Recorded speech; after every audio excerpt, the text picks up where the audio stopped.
Festhalten. Festhalten? For those who saw Batman Forever when it first came out in theaters in 1995, we can all agree that it was more than just your typical superhero film. It was a neon-soaked spectacle that left viewers and fans either cheering behind their screens or scratching their heads. With amazing characters like Val Kilmer, who played Batman, Jim Carrey as the Riddler, and Tommy Lee, who gave his all as Two-Face, the movie was loud, colorful, and memorable. Now, more than 2 decades later, we're excited to share with you 20 weird facts about Batman Forever that will leave you stunned. Number 20. The Riddler's hair kept changing. Surprised? We're sure you never noticed this because you were too engrossed in his riddle, but if you paid close attention to the Riddler's hair in Batman Forever, you probably asked questions like, wait, didn't it look different a minute ago? What happened to the Riddler's hair? And am I imagining things now? If you panicked at first, now you do not have to, because Jim Carrey's hair actually went through a weird little journey of its own throughout the movie. One moment, it's a messy red mop. The next, it's perfectly combed back. Then suddenly it spikes like a comic book villain from an entirely different movie. Maybe his hair was also solving riddles. Who knows? To be honest, the ever-changing hairstyles weren't some kind of deep psychological metaphor or a nod to comic book lore, but rather a result of chaotic film schedules and creative behind-the-scenes actions. According to the report, several events occurred behind the spotlight, necessitating costume and makeup reshoots and forcing the production team to film scenes out of order. In a nutshell, nobody knew the exact Riddler style they wanted visually, so the team had to give the audience all the available color shades. In the early scenes, Carrey rocks his natural brown hair, slowly transforming into the red-haired trickster. If you looked closely, you must have noticed that although his hair color remained red, the styles didn't. At first, there's the bowl-cut bob, then the punky spikes, and finally, a shiny wig during the final act. One particular scene even shows him switching hairdos mid-sentence, depending on which camera angle they used. It's like his hair had its own script. Till this very day, most fans still debate whether it was intentional madness or just studio mayhem. Either way, it gave the Riddler a strangely fitting aesthetic. After all, he's a character who thrives on confusion, puzzles, and chaos. So involving his hair in his role added a little spice to it, don't you agree? The next time you watch Batman Forever, forget solving the Riddler's riddles. Try solving the mystery of his ever-changing salon choices. It might be the most confusing part of the whole movie. Next. Number 19. Val Kilmer and Jim Carrey were BFFs.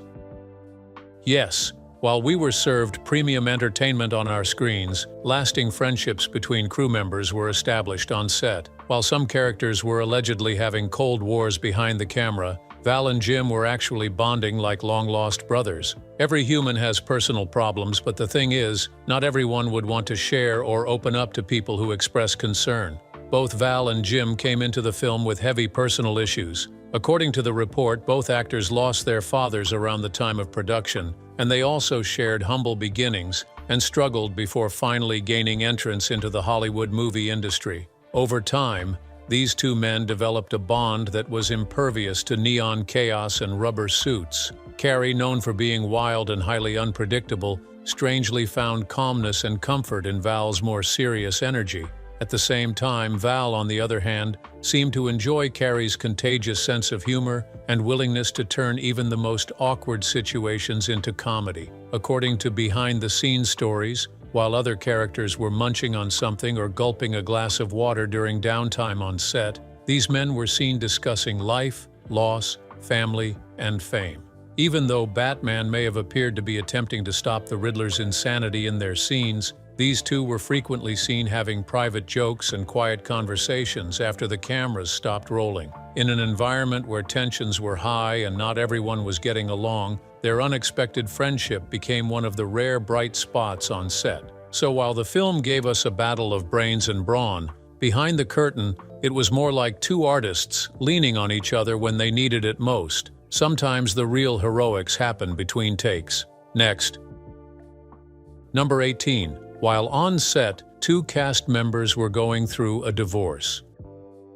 It sounds like fun to make a film like Batman Forever, right? It's easy to picture everyone grinning in between takes because of the costumes, the pyrotechnics, and the crazy characters. However, being on a movie set does not mean that real life stops. Additionally, behind-the-scenes conditions were far from ideal for two of the major stars in the movie. Jim Carrey was discreetly going through a divorce as he played the eccentric Riddler. He was nearing the end of his marriage to his daughter's mother, Melissa Womer. With consecutive box office hits, Carrey was at the top of his game. Success, however, did not protect him from suffering personal setbacks. He later characterized that time as one of emotional weariness, during which his private feelings were frequently concealed by the laughter he saw on film. On the other hand, Tommy Lee Jones' marriage to Kimberly Clofley was in disarray.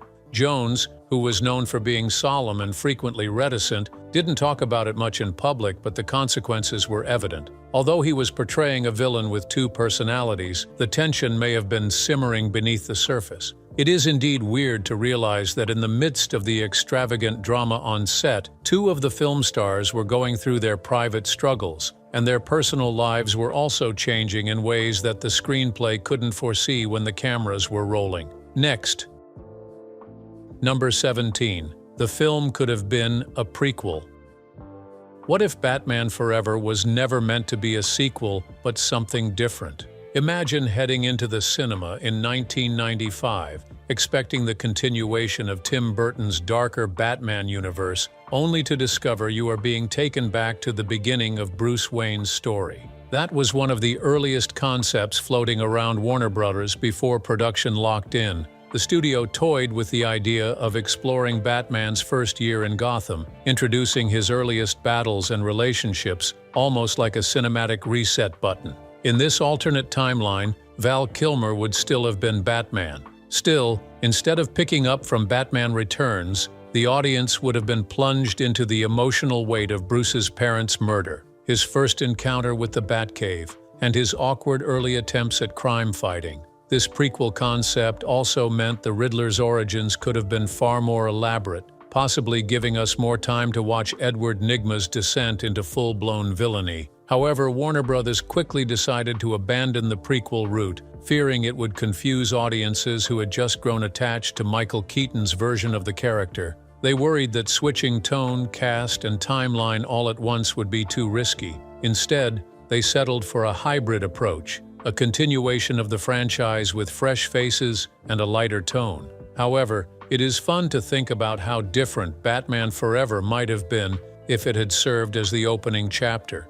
Perhaps it could have even beaten Christopher Nolan to the punch in reimagining Batman's origins on the big screen. Next.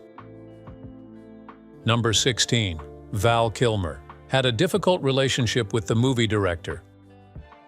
On the surface, Val Kilmer's Batman looked perfect and composed, but behind the camera, it was rumored that this same actor was clashing with director Joel Schumacher over creative decisions. According to the report, Kilmer had a vision for Batman that leaned more toward the psychological depth of the character. Schumacher, on the other hand, was steering the film toward a more colorful, campy, and family-friendly style, which was in contrast to Kilmer's idea. Since it was his role, Kilmer imagined spicing it up with something more creative than what was written in the script, but Schumacher didn't like the idea. Tension reportedly started during rehearsals when Kilmer questioned certain dialogue choices and costume designs. Despite his alleged desire for a more realistic tone, Schumacher persisted in aiming for the colorful, neon-lit Gotham that we see in the finished movie. Consequently, this difference in vision made communications strained, and some crew members even claimed the two stopped speaking directly to each other during parts of filming,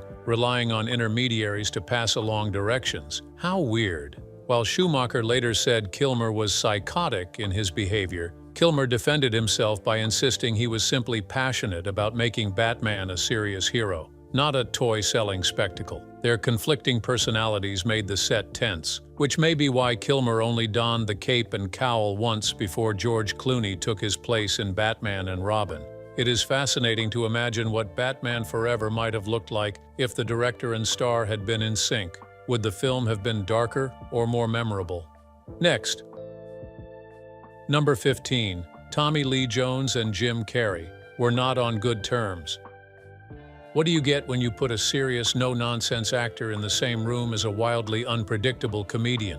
In the case of Tommy Lee Jones and Jim Carrey, we got a behind-the-scenes feud that became almost as legendary as the film itself. Jones, who played Two-Face, reportedly had zero patience for Carrey's over-the-top antics both on and off set. The most famous account of their tension came from Carrey himself, who said he once ran into Jones at a restaurant during filming. Hoping to share a friendly moment, Carrey approached Jones's table, only to be met with a cold glare.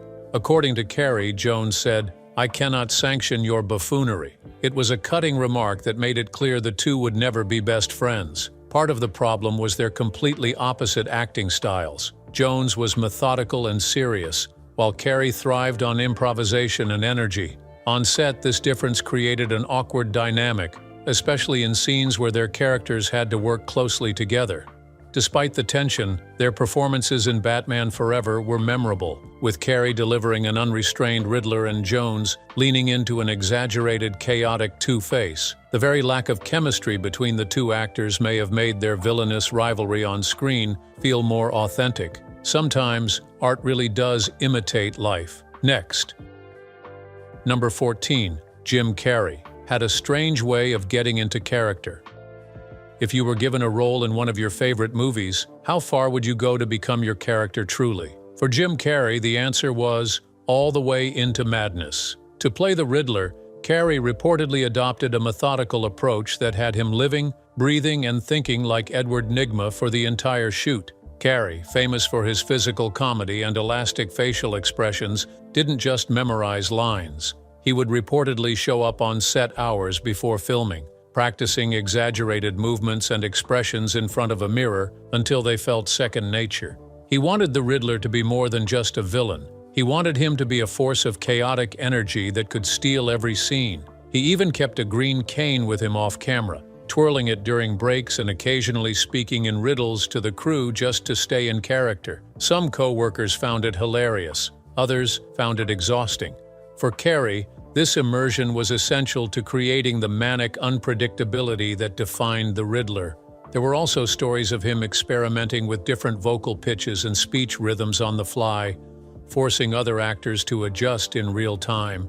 While this could be challenging, it also kept scenes feeling alive and spontaneous. Whether you loved or hated his performance, it is hard to deny that Carrey's dedication paid off. His Riddler remains one of the most memorable parts of Batman Forever, proving that sometimes you have to throw yourself completely into the madness to make movie magic. Number 13. Val Kilmer could not hear or see in the Batsuit. Have you ever tried wearing a Halloween costume that is so uncomfortable that you can barely walk or breathe properly? Well, welcome to Val Kilmer's world during the shooting of Batman Forever. If you watch the movie, you'll agree that his Batsuit was an amazing work of art to look upon. However, this beautiful and creative piece was actually a personal prison to wear. Poor Kilmer was unable to hear or see properly once he was sealed inside that rubber masterpiece. He even said his arms and legs felt numb when he first put on the Batsuit, and he had to take it off to stretch a little bit. Imagine trying to have a serious conversation about fighting crime, but all you can hear is your own heavy breathing bouncing back at you. The vision problem? Even worse. The suit cowl restricted his peripheral view so much that turning his head was almost impossible. That is why Batman in that movie often turned his entire body just to look at someone. He had to endure all these just to keep viewers entertained. The irony is that Batman is supposed to be the world's greatest and fastest detective, noticing every detail around him. Meanwhile, Kilmer could not even see if Robin was standing 2 feet away, waving, or hear the director say, "Action." Maybe that was one of the reasons Schumacher and Kilmer weren't on good terms while on set. Nevertheless, we can all agree that Kilmer did a good job as Batman, and that makes him the true superhero in this case because he not only defeated villains and crime with the Batarang, but also used his suit to fight and win. Next. Number 12. Michael Jackson wanted to play the Riddler role. Now that's a shocker, right? Imagine the popular musician on set in the movie playing the Riddler role. He would probably have introduced breakdancing and some crazy moves to the film, don't you agree? Now, what made Michael Jackson have eyes for that role, and why was he not given the chance eventually? After the massive success of Batman Returns in 1992, the studio began planning the next film, which would later become Batman Forever. The movie script was released and auditioning began in earnest, and the Riddler, a flamboyant, puzzle-obsessed villain, was one of the major characters. Surprisingly, Michael Jackson, known for his unmatched showmanship and eccentric creativity, reportedly showed up for the audition and expressed his interest in portraying the character. To Burton in particular, it was an unusual but fascinating idea, considering Michael's fame and fan base as a musician. At that time, Michael was already at the height of his global stardom, and his stage performances already illustrated his love for dramatic costumes, sharp movements, and theatrical storytelling.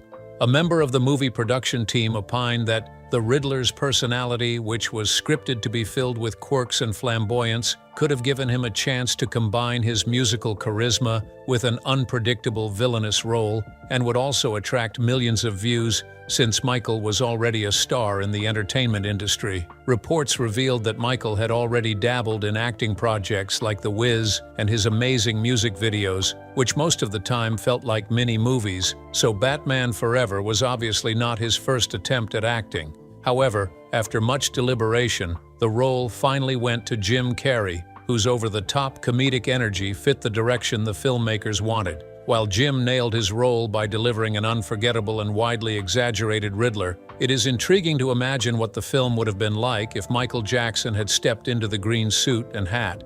Even though it never happened, the thought of the King of Pop leaving his moonwalk behind to challenge Batman remains one of the most surprising what-ifs in the Hollywood industry, don't you think? Next. Number 11. Will Shortz created the Riddler's riddles. So the riddles were actually written by someone, and this someone was Will Shortz? Now that's weird. How many riddles do you still remember? 2, 3, 5? What is always on its way here but never arrives? Does this riddle sound familiar? That is one of the puzzling teasers the Riddler dropped in Batman Forever, and the answer, of course, is tomorrow. Interestingly, in 1995, the man behind those clever twisters was not some shadowy villain in a green suit as we all thought, but was Will Shortz, the iconic crossword editor of the New York Times and puzzle master whose career has been built solidly on making people both young and old scratch their heads while grinning. The filmmakers knew the Riddler's riddles needed to be more than just random brain teasers with easy guesses as answers.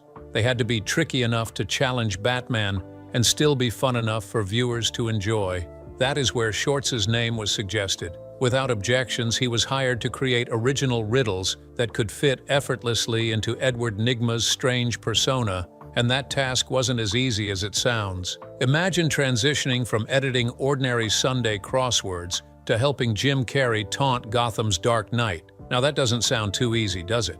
Shortz, in a behind-the-scene interview, likened the process to trading a quiet library for a loud and wild carnival ride. He reportedly had a blast with the job and balanced wit, misdirection, and craziness to match Carrey's over-the-top energy. In an unexpected twist, the riddles became little moments of audience participation, thereby tempting moviegoers to whisper guesses before Batman figured them out. Interestingly, this was not just entertaining for the audience but also educative, as it allowed them to broaden their reasoning horizons through practical observation. Notably, without Shortz, the Riddler would have been reduced to cheap jokes or overused riddles, but instead, he became a mischievous puzzle master whose questions still get quoted today. How long do you think it took Will Shortz to come up with all the riddles used in the film? Maybe a few weeks. If you are also wondering how Batman provided accurate answers, remember it's a movie. There were a lot of people holding up paper cards in case he forgot his lines and also yelling "cut" and "action" behind the camera. So yes, even Batman himself struggled with a few. Then again, solving a crossword is hard enough without someone trying to blow up your city. Next. Number 10. Nicole Kidman's character was made just for the movie. Impressively, Nicole Kidman's role in Batman Forever was different from anything in the original Batman comics. There was something unique about her character that didn't just attract Batman but the entire audience. Her character, Dr. Chase Meridian, never existed before the movie, which means viewers met her for the very first time on screen. According to the original script, Dr. Chase was written as a criminal psychologist with a sharp mind and a fascination for Batman's mysterious nature. She is beautiful, confident, stylish, and intelligent enough to flirt with the Dark Knight while also trying to figure out who the man behind the mask and batsuit really is. Remarkably, the film used her character to add both romance and psychological depth to the story, and the approach was quite different from the usual phenomenon. Effortlessly, Nicole Kidman introduced her own charm to the role by combining elegance, intelligence, and playful attraction toward Batman, thereby spicing up the character and making Dr. Chase unforgettable, even though she never got to appear again in another Batman movie. If Dr. Chase could charm the brave and tough Batman into a rooftop kiss under the bat signal, do you think Bruce Wayne ever stood a chance at resisting her? Number 9. Schumacher wanted Nicole Kidman. For Prison Ivy, Tim Burton, the director behind Batman Forever in 1995, had a flair for imagining his characters in unexpected roles, and Joel Schumacher followed in his footsteps. Before Nicole Kidman was cast as Dr. Chase, he initially had a different and more dangerous character in mind for her. Schumacher visualized her as Poison Ivy, one of Gotham's most seductive and lethal villains. At that time, Poison Ivy hadn't yet been introduced to the live-action Batman film series. He believed Nicole's blend of charm, beauty, and quiet intensity could breathe life into the role in a refreshing manner. In his head, Nicole could deliver a type of Poison Ivy who was not just beauty and charm but also about intellectual and strategic manipulation. In a way, his potential casting would have showcased her from a completely different perspective, one that is far from the warm and sophisticated person that viewers often associate her with. However, the storyline didn't include Poison Ivy, so the idea was tossed away. Instead, Schumacher offered Nicole the brand new role of Dr. Chase Meridian, which was written specifically for the film, as we all know. Judging from Nicole's unique approach to interpreting and displaying Dr. Chase's character on set, would she have nailed the Poison Ivy role if given a chance? Next. Number 8. Mickey Dolenz was up for the Riddler's role. A lot of people auditioned for this role, making the selection process cumbersome for the team.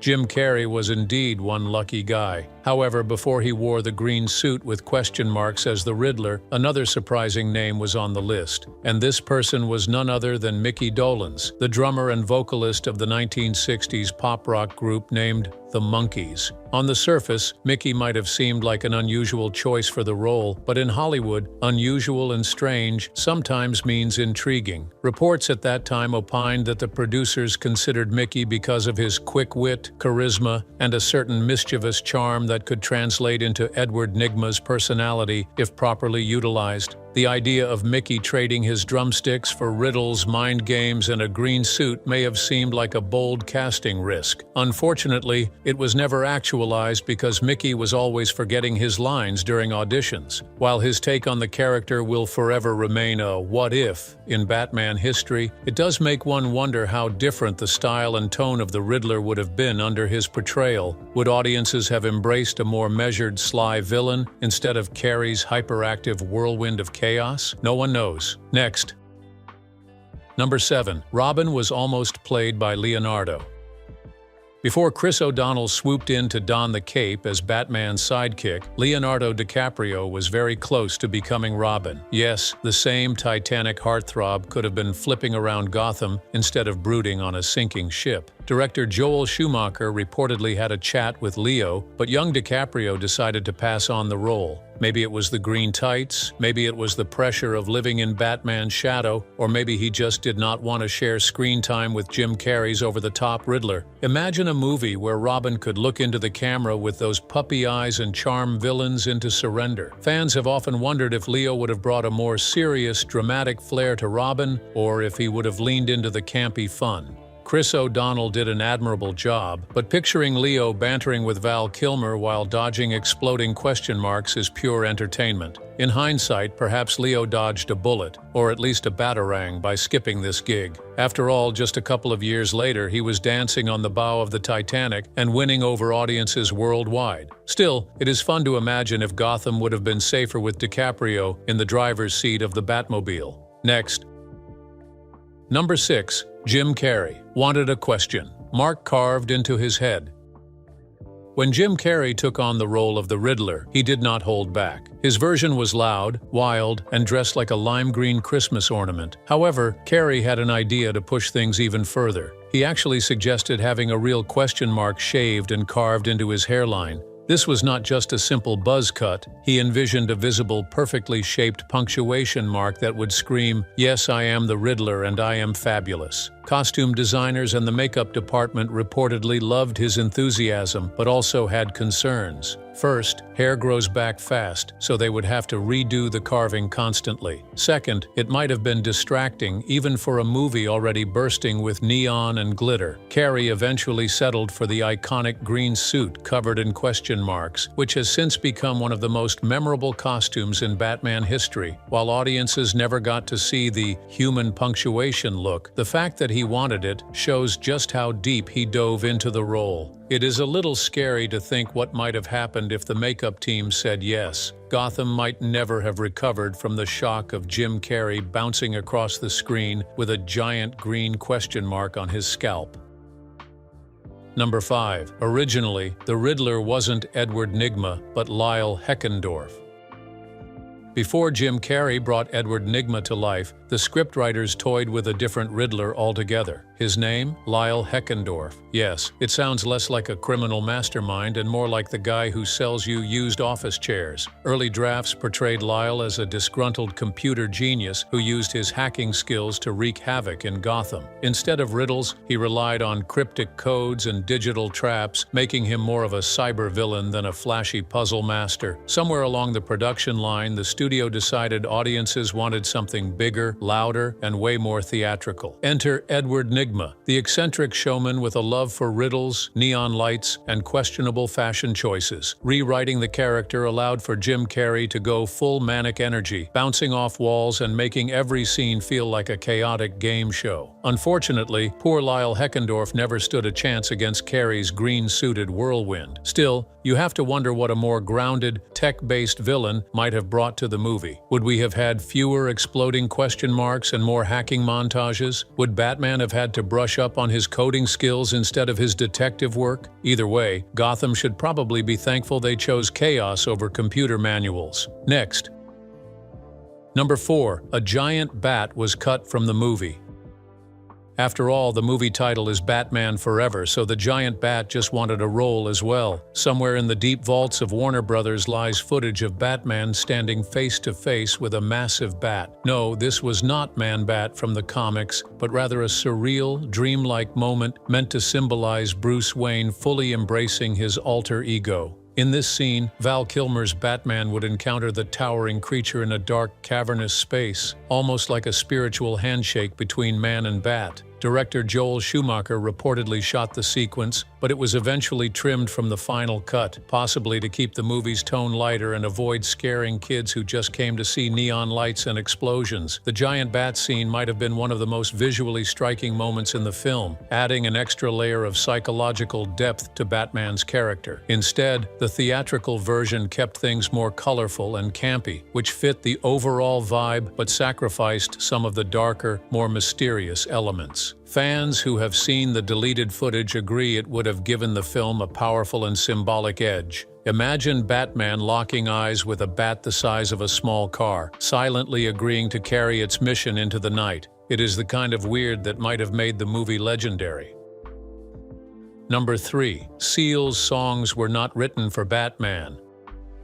When Seal's Kiss from a Rose played over the Batman Forever soundtrack, it sounded like it was made for Gotham's brooding hero. In reality, the song was written years earlier and had nothing to do with capes, gadgets, or clownish villains. Seal originally wrote the track in the late 80s and considered it too personal to release. It sat in a drawer until his second album, when his producer convinced him to include it. Joel Schumacher later heard the song and thought its haunting, romantic tone would be perfect for Batman Forever's love story subplot. The combination of Seal's soaring voice and the movie's dramatic imagery turned the track into a massive hit, winning multiple Grammy Awards and becoming one of the most recognizable ballads of the 90s. The funny part is that Seal himself once admitted he did not even know what the song's lyrics truly meant. They were abstract, poetic, and intentionally mysterious, which somehow made them even more fitting for a film about masked identities and hidden emotions. So while Kiss from a Rose might not have been born from Gotham's streets, it became forever tied to the franchise. Next, Number 2, stunt drivers drove the Batmobile. In reality, Chris O'Donnell may have been a skilled actor, but put him behind the wheel of the Batmobile and things got messy. The sleek, custom-built car looked incredible on screen, but was notoriously hard to handle. During filming, O'Donnell reportedly struggled with the vehicle's size, weight, and awkward turning radius. It was not exactly built for parallel parking, let alone high-speed chases. After a few wobbly test runs, the crew decided it would be safer and cheaper to have professional stunt drivers handle most of the Batmobile action scenes. O'Donnell still got to pose in the driver's seat for close-ups, giving audiences the illusion that Robin was ready to tear through Gotham's streets. In truth, whenever you see the Batmobile drifting or weaving through traffic, there is probably a stunt pro in the suit, sweating buckets under the bright lights. The irony is that O'Donnell probably could have handled a real sports car just fine, but the Batmobile was a whole other beast. Considering its massive fins, exposed engine, and glowing lights, it is a miracle it could drive at all without bursting into flames. So next time you watch Batman Forever, remember, Robin's driving skills were pure movie magic. Number 1, Two-Face actually survived. Sounds weird, right? In the theatrical cut of Batman Forever, Harvey Dent, also known as Two-Face, plunges to his apparent death during the final showdown. However, early scripts and behind-the-scenes whispers suggest that the villain may not have been as dead as he seemed. Some sources claim Schumacher toyed with the idea of keeping Two-Face alive for a sequel, with his coin-flipping chaos returning to torment Gotham once more. Tommy Lee Jones had a blast playing the role, chewing up scenery with every grin and snarl, so it would have made sense to bring him back. Ultimately, the idea was scrapped, perhaps to make room for fresh villains in future films. Still, the thought of Two-Face limping away from that scene, scarred but alive, is deliciously intriguing. Would he have teamed up with a new rogue or gone solo in another elaborate scheme? Would his obsession with chance have grown darker after surviving a near-death experience? Gotham has a way of recycling its bad guys, so the possibility is not entirely far-fetched. If a coin toss decided his fate, maybe it landed on survival instead of doom. Do you think Two-Face really met his end that night, or was Gotham just fooled once again? Which of these 20 facts shocked you the most? Let us know in the comments. Thanks for watching. If you enjoyed this video, please like, share, and subscribe to this channel for more engaging content.